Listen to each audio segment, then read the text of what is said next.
वर्षा, स्वागत है आपका इस चैनल पे। आज हम बात करेंगे डायग्नोस्टिक सेक्टर के बारे में। हम इंडस्ट्री कैसे काम करती है, सेक्टर बेसिकली क्या है, हम उसके बारे में देखेंगे।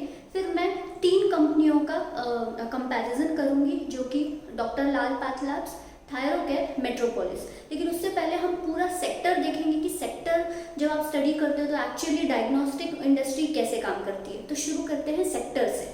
अब डायग्नोस्टिक सेक्टर मतलब क्या? देखो, बेसिकली जब भी हम हॉस्पिटल जाते हैं तो उसके पहले हमें जो टेस्ट करवानी होती है, शुगर टेस्ट हो गई, ब्लड टेस्ट हो गई, यूरिन टेस्ट हो गई, ठीक है। सो डायग्नोस्टिक मतलब है कि टेस्ट करवाना, कि आप पैथोलॉजी लैब में गए और आपने टेस्ट करवाई। So this is all diagnostic sector, right. So ये सेक्टर बेसिकली 10% से ग्रो होना एक्सपेक्टेड है। अगर मैं CAGR ग्रोथ देखूँ तो 10% से एक्सपेक्टेड है ना।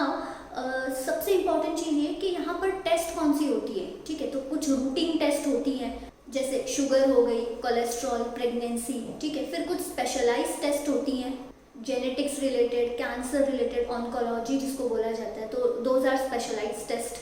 अब अगर मैं इसके पेनिट्रेशन की बात करूँ तो बहुत ही अंडर पेनिट्रेटेड और हाईली फ्रेगमेंटेड इंडस्ट्री है ये। यहाँ पर अगर आप देखोगे ना, मोस्टली जो मार्केट शेयर है वो अनऑर्गेनाइज्ड मार्केट शेयर है। मतलब क्या, जो छोटे छोटे लैब्स होते हैं, ठीक है, जो ऑर्गेनाइज नहीं है। आपके गली में कोई एक छोटा सा लैब होगा जहाँ पे आप जाते होंगे। अब अगर मैं मार्केट शेयर की बात करूँ ना, तो मेजॉरिटी मार्केट शेयर तो अनऑर्गेनाइज सेक्टर के पास है। अब जो ऑर्गेनाइज सेक्टर के पास कितना मार्केट शेयर है? 16% मार्केट शेयर ऑर्गेनाइज सेक्टर के पास है। अब उसमें से भी ना सिर्फ 6% ये 4 कंपनियों के पास है। तो अगर मैं डॉक्टर पैथलैब्स का मार्केट शेयर बात करूँ तो सिर्फ 2% है। Thyrocare 1% market share, metropolis 1% market share, SRL 1%। So basically आपने डॉक्टर पैथलैब्स का कितना नाम सुना है, थायरोकेयर का कितना नाम सुना है, लेकिन इनका मार्केट शेयर देखो आप कितना, ओनली 1%, 2% मार्केट शेयर। मतलब आप ये समझ सकते हैं कि अनऑर्गेनाइज मार्केट शेयर के पास कितना मार्केट है, यहाँ पे कितना मार्केट शेयर है इनके पास। रीजनल अगर मैं बोलूँ, रीजनल चेन्स मतलब जो लिस्टेड नहीं है लेकिन अच्छे खासे बड़े बड़े लैब्स हैं, but those are not diagnostic chains. मतलब हर सिटी में वो डायग्नोस्टिक चेन्स नहीं है। जैसे डॉक्टर पैथलैब्स देखोगे तो नॉर्मली वो पैन इंडिया लेवल पे जाने की कोशिश कर रहे हैं, थायरोकेयर पैन इंडिया लेवल पे जाने की कोशिश कर रहे हैं। लेकिन जो रीजनल प्लेयर्स हैं वो लोग पैन इंडिया नहीं है, बट कुछ सिटीज़ में या कुछ स्टेट्स में ही है, 1-2 स्टेट्स में, ठीक है। सो अगर मैं पूरा ऑर्गेनाइज मार्केट शेयर देखूँ तो 16% है। उसमें से डॉक्टर पैथलैब्स और जो लिस्टेड प्लेयर्स हैं उनका हार्डली 2%, 1% ही है। मतलब इससे हमें समझ में आता है बहुत ही फ्रेगमेंटेड इंडस्ट्री है, बहुत ही अनऑर्गेनाइज सेक्टर के पास ज़्यादा मार्केट शेयर है। अब ये इंडस्ट्री ना ब्रॉडली 2 टेस्ट में डिवाइड की गई है, एक पैथोलॉजी और एक रेडियोलॉजी। पैथोलॉजी मतलब जो नॉर्मल ब्लड टेस्ट होता है, यूरिन टेस्ट होता है, दिस इज पैथोलॉजी। लेकिन रेडियोलॉजी में इमेज स्कैनिंग होती है। सो बेसिकली आपका MRI जो है वो रेडियोलॉजी के अंडर आता है, एक्सरे, फिर CT स्कैन। अब सबसे इम्पॉर्टेंट चीज़ ये है कि डायग्नोस्टिक सेक्टर की क्या ग्रोथ ड्राइवर्स है, मतलब क्यों डायग्नोस्टिक सेक्टर ग्रो होने वाला है। सबसे पहली चीज़ पॉपुलेशन डेमोग्राफिक। इंडिया की अगर मैं पॉपुलेशन की बात करूँ तो सीनियर सिटीजन की पॉपुलेशन भी ग्रो हो रही है, ठीक है, ऑलमोस्ट 4 to 5% से ग्रो हो रही है। सो यहाँ पर क्योंकि सीनियर सिटीजन की पॉपुलेशन की ग्रो हो रही है, तो उस केस में तो जो टेस्टिंग सर्विसेज हैं या जो टेस्टिंग का डिमांड है, डायग्नोस्टिक टेस्टिंग का डिमांड है, वो बढ़ेगा, ठीक है। सेकेंड चीज़ awareness of preventive testing. So यहाँ पर गवर्नमेंट काफ़ी मेजर्स ले रही हैं प्रिवेंटिव टेस्टिंग के लिए। बहुत सारे अवेयरनेस प्रोग्राम्स ला रही है कि हम लोग टेस्टिंग करें। और बेसिकली अगर आप ओवरऑल बिहेवियर भी देखोगे लोगों का, तो हम लोग बहुत ही कॉशियस हो गए हैं। तो कुछ होने से पहले हम चाहते हैं कि हम लोग टेस्टिंग करवा लें, और prevention is better than cure जो हम बात करते हैं। सो प्रिवेंटिव टेस्टिंग के वजह से इस डायग्नोस्टिक टेस्टिंग में, डायग्नोस्टिक सेक्टर में ग्रोथ आएगी। फिर increase in level of income. लोगों की जो लेवल ऑफ इनकम बढ़ने की वजह से जो वो पहले टेस्ट नहीं करवा पाते थे, अभी वो टेस्ट करवा पाते हैं। कुछ जो महंगे टेस्ट होते हैं, स्पेशलाइज्ड टेस्ट होते हैं, जो वो लोग नहीं करवा पाते थे, अब क्योंकि उनकी इनकम बढ़ गई तो करवा पाते हैं। तो ये बेसिकली फैक्टर्स हैं जिसके वजह से डायग्नोस्टिक सेक्टर की ग्रोथ होगी। सेकेंड चीज़ ये, हमने ये तो देख लिया कि भाई ग्रोथ तो इस इंडस्ट्री में है, लेकिन ऑर्गेनाइज सेक्टर क्यों ग्रोथ होने वाला है। मतलब ये जो ग्रोथ है अनऑर्गेनाइज सेक्टर से क्यों नहीं आएगी, ऑर्गेनाइज सेक्टर से ही क्यों आएगी, मतलब जो डॉक्टर लैब्स है, मेट्रोपोलिस है, ये लोग क्यों आगे जाएंगे, या इन लोग में या ये कंपनीज में क्यों ग्रोथ आएगी। देखो सबसे इंपॉर्टेंट चीज़ है NABL, आपने सुना होगा। सिर्फ 1% लैब्स ही एक्रेडिटेड लैब्स हैं, राइट। एक्रेडिटेड लैब्स मतलब वो लैब्स जिनकी क्वालिटी बहुत सुपीरियर हो, जिनकी टेस्ट पे आप भरोसा कर सको। जो छोटे छोटे लैब्स होते हैं, जो बेसिकली अनऑर्गेनाइज लैब्स हैं, वहाँ पर क्वालिटी, हाइजीन ये सब मेंटेन नहीं की जाती है, और जिसके टेस्ट रिजल्ट्स पे आप भरोसा नहीं कर सकते। लेकिन एक्रेडिटेड लैब्स वो होते हैं जो कि हार्डली 1% लैब्स ही हैं, जिनकी क्वालिटी बहुत अच्छी होती है, आप उनके रिपोर्ट्स पे भरोसा कर सकते हो। तो मेट्रोपोलिस हो गया, थायरोकेयर, SRL या डॉक्टर लाल, या जो बड़े बड़े ऑर्गेनाइज्ड प्लेयर्स हैं, ये इनके जो लैब्स होते हैं वो एक्रेडिटेड लैब्स होते हैं। तो ये पहला रीज़न हो गया। सेकेंड रीज़न ये कि ये जो ऑर्गेनाइज लैब्स होते हैं ना, ये बहुत सारे टेस्ट आपको ऑफर करते हैं। स्पेशलाइज्ड हो गए, बड़े बड़े कैंसर रिलेटेड, ऑन्कोलॉजी रिलेटेड, ठीक है, ये सारे जो बड़े बड़े स्पेशलाइज्ड टेस्ट हैं, उसके वो भी सर्विसेज हैं, वो भी टेस्ट ये लोग ऑफर करते हैं। तो इन रीजंस की वजह से ये जो ऑर्गेनाइज सेक्टर्स है, ऑर्गेनाइज प्लेयर्स हैं, ये आगे जाके ग्रो होंगे। अब सबसे इंपॉर्टेंट चीज़ है डायग्नोस्टिक सेक्टर बिजनेस में ये है कि ये वॉल्यूम बिजनेस है। यहाँ पर आपको अगर ग्रो होना है ना, तो आपको वॉल्यूम पे ग्रो होना पड़ेगा। तो हिस्टोरिकली ये देखा गया कि ऑलमोस्ट 12 to 15% वॉल्यूम ग्रोथ हुई है इन कंपनीज की।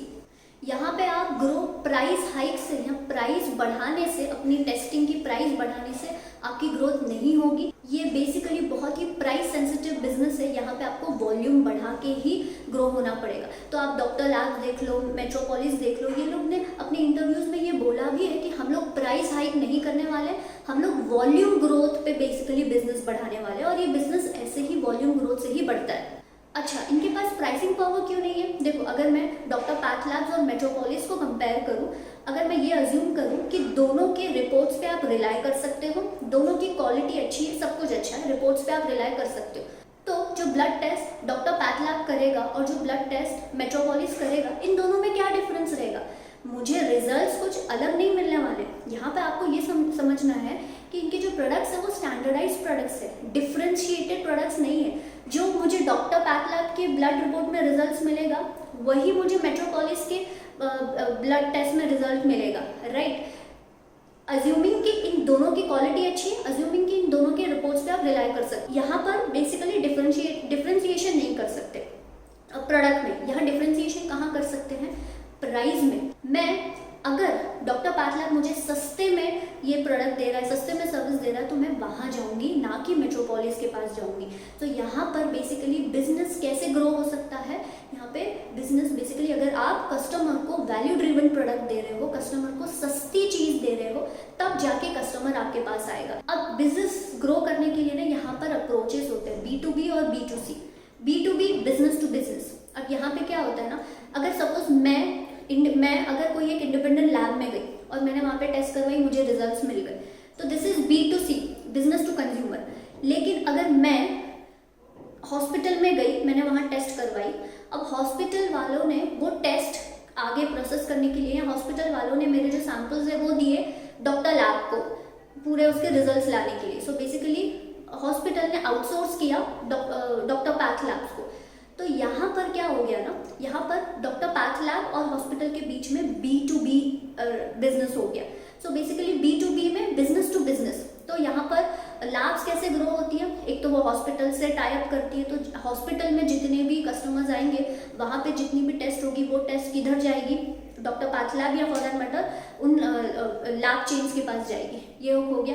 सेकेंड, जो नर्सिंग होम्स होते हैं, क्लिनिक्स होते हैं, उनके पास ना एक्सेस मशीन्स नहीं होती हैं टेस्ट करने के लिए, तो वो लोग कस्टमर से तो सैंपल्स ले लेते हैं, लेकिन वो सैंपल्स देते हैं बड़ी बड़ी डायग्नोस्टिक चेन को। तो ये एक दूसरा तरीका हो गया B2B। लेकिन आपको ये भी जानना होगा कि ये B2B होता तो ये हाई वॉल्यूम है, लेकिन क्योंकि एक साथ आपको इतने कस्टमर्स के सैंपल्स मिल गए, आपको वो टेस्ट करनी है, ठीक है। लेकिन यहाँ पर मैं सपोज 100 रुपया दे रही हूँ, तो वो 100 रुपया पूरा डॉक्टर लैब, पैथलैब या फॉर दैट मैटर ये ऑर्गेनाइज डायग्नोस्टिक चेन्स के पास नहीं जाएगा। ये हो सकता है कि हॉस्पिटल और वो लैब्स के बीच में 30-70 या 50-50 का प्रोपोर्शन हो। अब सेकेंड थिंग क्या होती होती है ना कि ये जो B2B में गवर्नमेंट कॉन्ट्रैक्ट भी मिलते हैं, तो जैसे मेट्रोपोलिस, थायरोकेयर, इन्होंने PMC जो मुंबई की म्यूनिसिपल कॉरपोरेशन है वहाँ से काफ़ी सारे कॉन्ट्रैक्ट्स गेन किए हैं, ठीक है, कि गवर्नमेंट के बिहाफ पे ये लोग टेस्टिंग करेंगे। सो यहाँ पर रिसीवेबल्स बहुत हाई होते हैं क्योंकि गवर्नमेंट जल्दी पैसा नहीं देती है, ऑन टाइम पैसा नहीं देती है। सो इस केस में जब आप देखोगे ना कि B2B बिजनेस में फिर हॉस्पिटल्स हो, क्लिनिक्स हो, जिससे दूसरों से पैसा आने वाला है, क्योंकि कस्टमर में क्या होता है, B2C में क्या होता है कि मैं डायरेक्टली पैसा दे रही हूँ, मैंने टेस्ट करवाई, मैंने पैसा दिया और वहाँ पर ही वो ट्रांजैक्शन खत्म हो गया, तो वहाँ रिसीवेबल्स का झंझट नहीं होता। लेकिन यहाँ पे हॉस्पिटल्स, क्लिनिक्स जो या गवर्नमेंट कॉन्ट्रैक्ट जो B2B बिजनेस होते हैं, यहाँ पे रिसीवेबल्स का बहुत झंझट होता है। तो आप देखोगे, आपको स्क्रीन पे दिख रहा होगा, डॉक्टर पाथ लैब्स का एज सच इतना रिसीवेबल्स हाई नहीं है, थोड़ा बहुत है क्योंकि वो जो हॉस्पिटल से कॉन्ट्रैक्ट मिलता है, क्लिनिक से मिलता है, उसकी वजह से। लेकिन आप अगर ये देखोगे मेट्रोपोलिस, उसके काफ़ी अच्छे खासे रिसीवेबल्स हैं क्योंकि गवर्नमेंट टाइप्स हैं।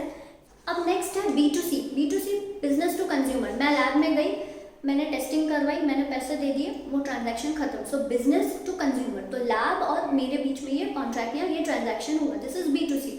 अब यहाँ पर ना B2C बेसिकली बहुत ज़रूरी है अगर आपको पैन इंडिया पूरा अपना ग्रो करना है, अपना बिजनेस ग्रो करना है तो, क्योंकि हॉस्पिटल्स हो गया या क्लिनिक्स हो गया, वो तो आप उस रिस्पेक्टिव सिटी में आप हॉस्पिटल से टाई अप करोगे, ठीक है, या क्लिनिक से टाई अप करोगे। लेकिन अगर आपको ऑल इंडिया ग्रो करना है तो आपको B2C प्लेटफॉर्म होना बहुत ज़रूरी है। सेकेंड थिंग ये कि यहाँ पर ना लेकिन आपको हाई मार्केटिंग एक्सपेंस करना पड़ता है, क्योंकि अगर आपको पैन इंडिया ग्रो करना है, हर कस्टमर तक पहुँचना है, तो मार्केटिंग एक्सपेंस बहुत ज़्यादा होता है। हर जगह आपको सेंटर्स खोलने पड़ते हैं, लैब्स जो पिकअप पॉइंट्स होते हैं या कलेक्शन सेंटर्स होते हैं वो आपको बहुत खोलने पड़ते हैं अगर आपको B2C में एक्सपैंड करना है तो। और B2C में क्या प्रॉब्लम होती है ना कि अगर आपने सेंटर्स खोल लिए, पिकअप पॉइंट्स खोल लिए और वहाँ पे कस्टमर ही नहीं आए, तो वो पिकअप पॉइंट या वो कलेक्शन सेंटर्स बंद करने पड़ते हैं क्योंकि कस्टमर्स ही नहीं है। तो एग्जाम्पल है SRL, जो एक डायग्नोस्टिक चेन है, जिन्होंने SRL ने काफ़ी सारे अपने कलेक्शन सेंटर्स बंद कर दिए क्योंकि वो एक्सपैंड नहीं कर पाए। तो आपने कलेक्शन सेंटर्स तो खोल लिए, लेकिन अगर आप उसको एक्सपैंड नहीं कर पा रहे हो, स्केल अप नहीं कर पा रहे हो, सो आपको वो ना चाहते हुए भी कलेक्शन सेंटर बंद करने पड़ेंगे। डायग्नोस्टिक सेक्टर में ना आपने खोल तो दिया, आप एंटर तो हो गए, एंटर करना बहुत आसान है लेकिन उसको स्केल अप करना बहुत मुश्किल है। अब अपन कंपनीज के बारे में बात करते हैं। तो अगर मैं डॉक्टर पाथ लैब की बात करूं तो काफ़ी बड़ा स्ट्रॉन्ग ब्रांड फ्रेंचाइज है डॉक्टर पाथ लैब। फिर नॉर्थ में बहुत इनका अगर ऑलमोस्ट 69 to 70% रेवेन्यू नॉर्थ से आता है, तो नॉर्थ में ये लीडिंग प्लेयर है, उसमें से भी दिल्ली से इनका बहुत ज़्यादा बिजनेस आता है। तो बेसिकली नॉर्थ में ये लीडिंग प्लेयर है, ठीक है। कंपनी धीरे धीरे दूसरे रीजन्स में भी आने की बहुत अच्छे से ग्रो हो रहा है। सो अगर आप कोलकाता में देखोगे, ईस्ट में देखोगे तो कोलकाता में इनका एक रेफरेंस लैब है। फिर अभी ये पुणे, बैंगलोर, यहाँ पर इंदौर, यहाँ पर ये लोग ग्रो होने की कोशिश कर रहे हैं। सो नॉर्थ में तो ये लोग है लीडिंग प्लेयर, लेकिन धीरे धीरे ये लोग दूसरे रीजन्स में भी आना शुरू कर रहे हैं। जैसे मैंने आपको कहा था B2C में ना स्केलिंग थोड़ा डिफिकल्ट होता है। तो जैसे डॉक्टर पाथ लैब्स अगर आप देखोगे तो काफ़ी सालों से डॉक्टर पाथ लैब्स इस इंडस्ट्री में है, लेकिन फिर भी अभी तक वो पैन इंडिया नहीं बन पाया है, क्योंकि B2C में आप देखोगे कि स्केलिंग में बहुत डिफ़िकल्टी होती है, आपको बहुत सारा काम, बहुत उसके पीछे मेहनत करनी पड़ती है, मार्केटिंग एफर्ट्स होते हैं, उसके बाद कहीं जाके वो सक्सेसफुल होता है। लेकिन डॉक्टर पाथ लैब काफ़ी अच्छे से उसमें सक्सेसफुल हो रहा है। तो KRL जो है कोलकाता रेफरेंस लैब, वो ऑलमोस्ट 2018 में उन्होंने शुरू किया था। वहाँ पे ईस्ट में ये लोग काफ़ी अच्छा कंपटीशन दे रहे हैं बाकी के प्लेयर्स को। और फिर इनका जो स्वस्थ फिट है, ये एक बंडल टेस्ट सर्विस है स्वस्थ फिट। सो इनको यहाँ पे ये अगर इसका ग्रोथ देखोगे तो 30% ग्रोथ है, ऑलमोस्ट 15% सेल्स को कंट्रीब्यूट करता है। इनकी जो बैलेंस शीट है क्लीन है, ठीक है, कैश लेवल भी अच्छा है। सो ये लोग आसानी से दूसरे लैब्स को एक्वायर कर सकते हैं, जो इसको इनऑर्गेनिक ग्रोथ बोलते हैं, जो डायग्नोस्टिक सेक्टर में बहुत होता है। तो अगर आप देखोगे तो जो अलग अलग रीजन्स में अगर आपको ग्रो होना है, अलग अलग सिटीज़ में ग्रो होना है, तो अगर आप वहाँ पे अपने कलेक्शन सेंटर्स नहीं डाल रहे हो तो आप दूसरे लैब्स को एक्वायर करके आप वहाँ ग्रो हो सकते हो। तो एक्विजिशन के लिए आपके पास अच्छी बैलेंस शीट होनी चाहिए, अच्छा पैसा होना चाहिए, जो डॉक्टर पाथ लैब्स के केस में है। तो ऐसा नहीं है कि जैसे ये इंडस्ट्री ही ऐसी है कि आपको एक्विजिशन करके आपको ग्रो होना पड़ता है। सो क्योंकि आप जो लिस्टेड प्लेयर्स देखेंगे उन्होंने काफ़ी सारे छोटे छोटे लैब्स को अलग अलग सिटीज़ में एक्वायर किया है। तो डॉक्टर पाथ लैब के लिए ये एक ग्रोथ है। और एक चीज़ ये कि डॉक्टर पाथ लैब्स और metropolis basically hub and spoke model पे चलते हैं। मतलब क्या कि इनका एक रेफरेंस लैब होता है, और अब जैसे कि अगर मुझे कोई टेस्ट करवानी है तो मैं दिल्ली तो नहीं जा सकती, राइट। तो इनका क्या होता है ना, एक रेफरेंस लैब होता है। सपोज दिल्ली में इनका एक रेफरेंस लैब है और कोलकाता में भी है। सो बाकी सारे जो इनके जो अलग अलग जगहों पे, या आप देखोगे कि पुणे में आ रहा है, महाराष्ट्र में आ रहा है, या साउथ में जा रहा है, तो वहाँ पे ये लोग लैब्स नहीं एज सच डालते हैं। वहाँ पे पिकअप पॉइंट्स होते हैं, कलेक्शन सेंटर्स होते हैं, छोटे छोटे क्लिनिकल लैब्स होते हैं, राइट। सो अगर मुझे टेस्ट करवाने जाना है तो मैं इनके पिकअप पॉइंट्स पे जाऊँगी या कलेक्शन सेंटर्स पे जाऊँगी, और वहाँ पर बेसिकली सैंपल दे के, और यही नेशनल रेफरेंस लैब्स जो है वहाँ पे जाते हैं टेस्ट करने। अब सारे सैंपल्स नेशनल रेफरेंस पे जाते हैं क्या, या नेशनल लैब में जाते हैं क्या? नहीं। कुछ टेस्ट वहाँ पर जो क्लिनिकल लैब्स है वहाँ पे कुछ टेस्ट होते हैं, लेकिन जो स्पेशलाइज टेस्ट है जिनके लिए ये छोटे छोटे लैब्स में या छोटे छोटे कलेक्शन सेंटर्स में, यहाँ पर अगर इक्विपमेंट नहीं हो तो बेसिकली ये वाले सैंपल नेशनल रेफरेंस लैब में जाते हैं, राइट। सो ये लोग, इनका जो बेसिक फंडा है, बेसिक मॉडल है एक्सपांड करने का, वो कैसा है? कलेक्शन सेंटर्स और पिकअप पॉइंट्स डाल के वहाँ पे सैंपल कलेक्ट करके और फिर टेस्टिंग के लिए वो लोग या तो क्लिनिकल लैब्स में भेजेंगे या तो जो रेफरेंस लैब है वहाँ पे भेजेंगे। सो ऐसा इनका बेसिकली मॉडल है। अब अगर मैं मेट्रोपोलिस की बात करूँ तो metropolis one of the leading again diagnostic chain है, डॉक्टर पैथ लैब्स के बाद आता है। अब मेट्रोपोलिस अभी डॉक्टर पैथ लैब को अच्छा खासा कंपटीशन दे रहा है। अगर मैं B2C में बात करूँ तो धीरे धीरे मेट्रोपोलिस भी B2C सेगमेंट में ग्रो हो रहा है। मेट्रोपोलिस बेसिकली वेस्ट और साउथ रीजन में लीडिंग डायग्नोस्टिक प्लेयर है। अब बात करते हैं थायरोकेयर की। Thyrocare basically 4th largest diagnostic chain में आता है। अब यहाँ पर ना थायरोकेयर का बिजनेस मॉडल थोड़ा अलग है, ठीक है। ये लोग बेसिकली B2B में ज़्यादा है, ठीक है। और इसमें क्या होता है ना, अगर आप डॉक्टर पैथ लैब्स आगे हम देखेंगे और मेट्रोपोलिस के एबिटा मार्जिन्स और थायरोकेयर के एबिटा मार्जिन्स देखोगे ना, थायरोकेयर के बहुत अच्छे एबिटा मार्जिन्स है। क्यों? क्योंकि वो बहुत वॉल्यूम में बिजनेस करता है। वॉल्यूम में बिजनेस करने की वजह से ना जो आपके इकोनॉमिक्स ऑफ स्केल्स आपको मिलती हैं, कॉस्ट बहुत कम हो जाता है। So as compare to doctor path labs और मेट्रोपोलिस, थायरोकेयर का कॉस्ट बहुत कम है। तो इसके वजह से, क्योंकि वो वॉल्यूम में बिजनेस करता है, उसके वजह से कॉस्ट कम है। कॉस्ट कम मतलब मार्जिन ज़्यादा हो जाता है। सो this is one of the reasons कि थायरोकेयर के मार्जिन क्यों इतने अच्छे हैं। अब हमने सेक्टर देख लिया, कौन सी कंपनीज हैं वो भी देख लिया। अब फटाफट से हम सबका कंपैरिजन करते हैं। अगर मैं मार्केट शेयर की बात करूं तो डॉक्टर लाल के पास 2% है, मेट्रोपोलिस के पास 1% है, थायरोकेयर के पास 1% है, बाकी 11% रीजनल प्लेयर्स के पास है, SRL के पास 1% है, ऑलमोस्ट 47% अनऑर्गेनाइज सेक्टर के पास है। अगर मैं B2B एंड B2C का बिजनेस देखूं तो डॉक्टर लाल का 40% B2B से आता है, मेट्रोपोलिस का 57% B2B से आता है, थायरोकेयर का 78% B2B से आता है। डॉक्टर लाल एंड मेट्रो ये लोग B2C में काफ़ी ग्रो हो रहे हैं। टेस्ट मिक्स अगर मैं देखूं तो डॉक्टर लाल बेसिकली स्पेशलाइज टेस्ट से, डॉक्टर लाल का स्पेशलाइज टेस्ट से 30% बिजनेस आता है, मेट्रोपोलिस का स्पेशलाइज टेस्ट से 41% आता है।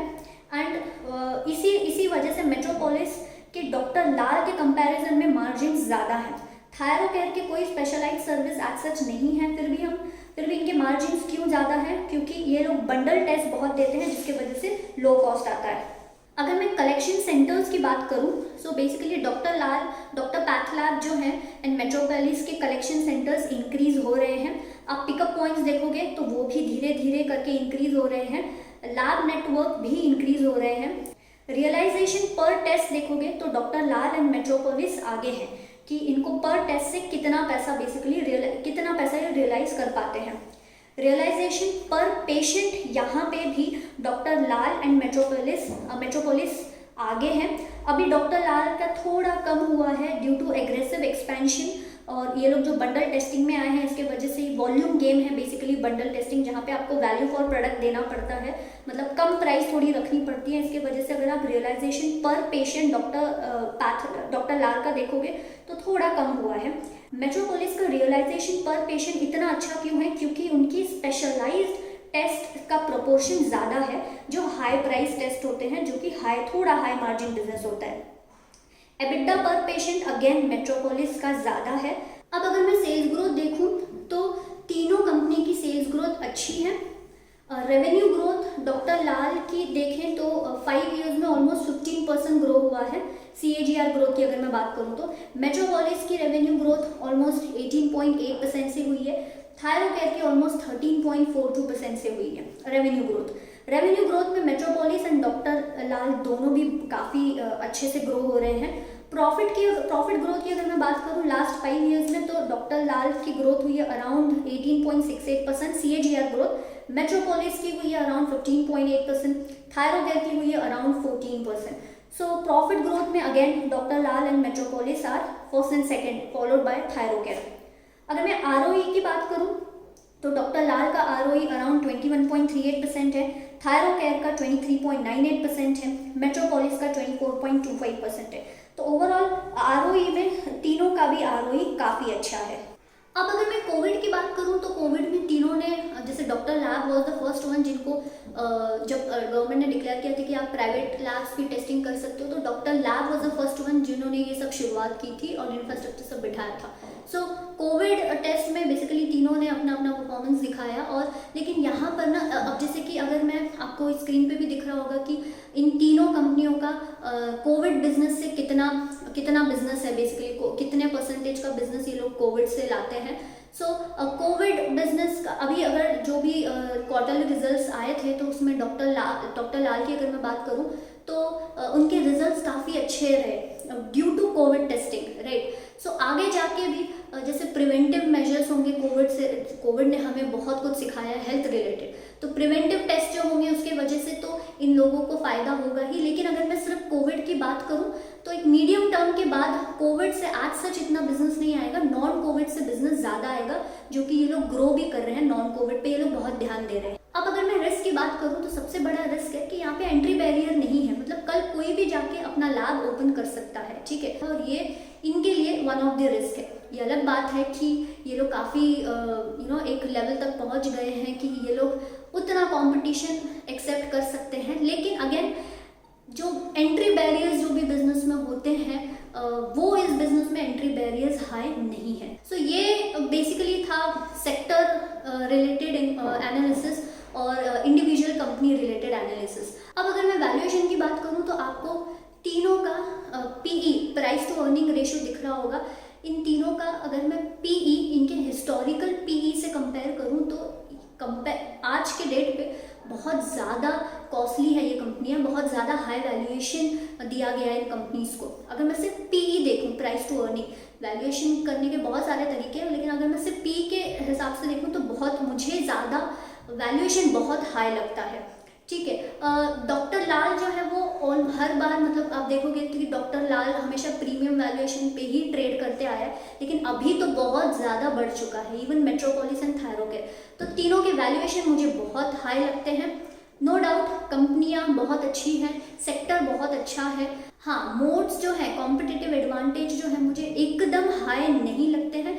मैनेजमेंट कंपनी का बहुत अच्छा है, तीनों कंपनियों के मैनेजमेंट बहुत अच्छे हैं। They know how to do business, they know what to do, ठीक है।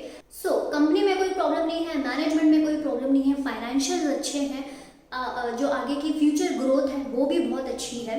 लेकिन मुझे वैल्यूएशन करंटली बहुत ज़्यादा लगता है। मैं करेक्शन का वेट करूंगी और फिर ही कोई भी डिसीजन लूंगी। सो आप भी ज़रूर एनालाइज कीजिएगा और मुझे कमेंट में ज़रूर लिख के बताइएगा कि कौन सी ऐसी चीज़ है जो मैंने मिस की है, कौन से अलग तरीके से मैंने इसको एनालाइज करना चाहिए था। सो उम्मीद करती हूँ आज का आपको ये वीडियो अच्छा लगा होगा। अगर हाँ तो प्लीज़ इस चैनल को सब्सक्राइब कीजिएगा, वीडियो को लाइक और शेयर ज़रूर कीजिएगा। हम मिलेंगे नेक्स्ट वीडियो में, तब तक के लिए अपना ख्याल रखिए। जय हिंद एंड नमस्ते।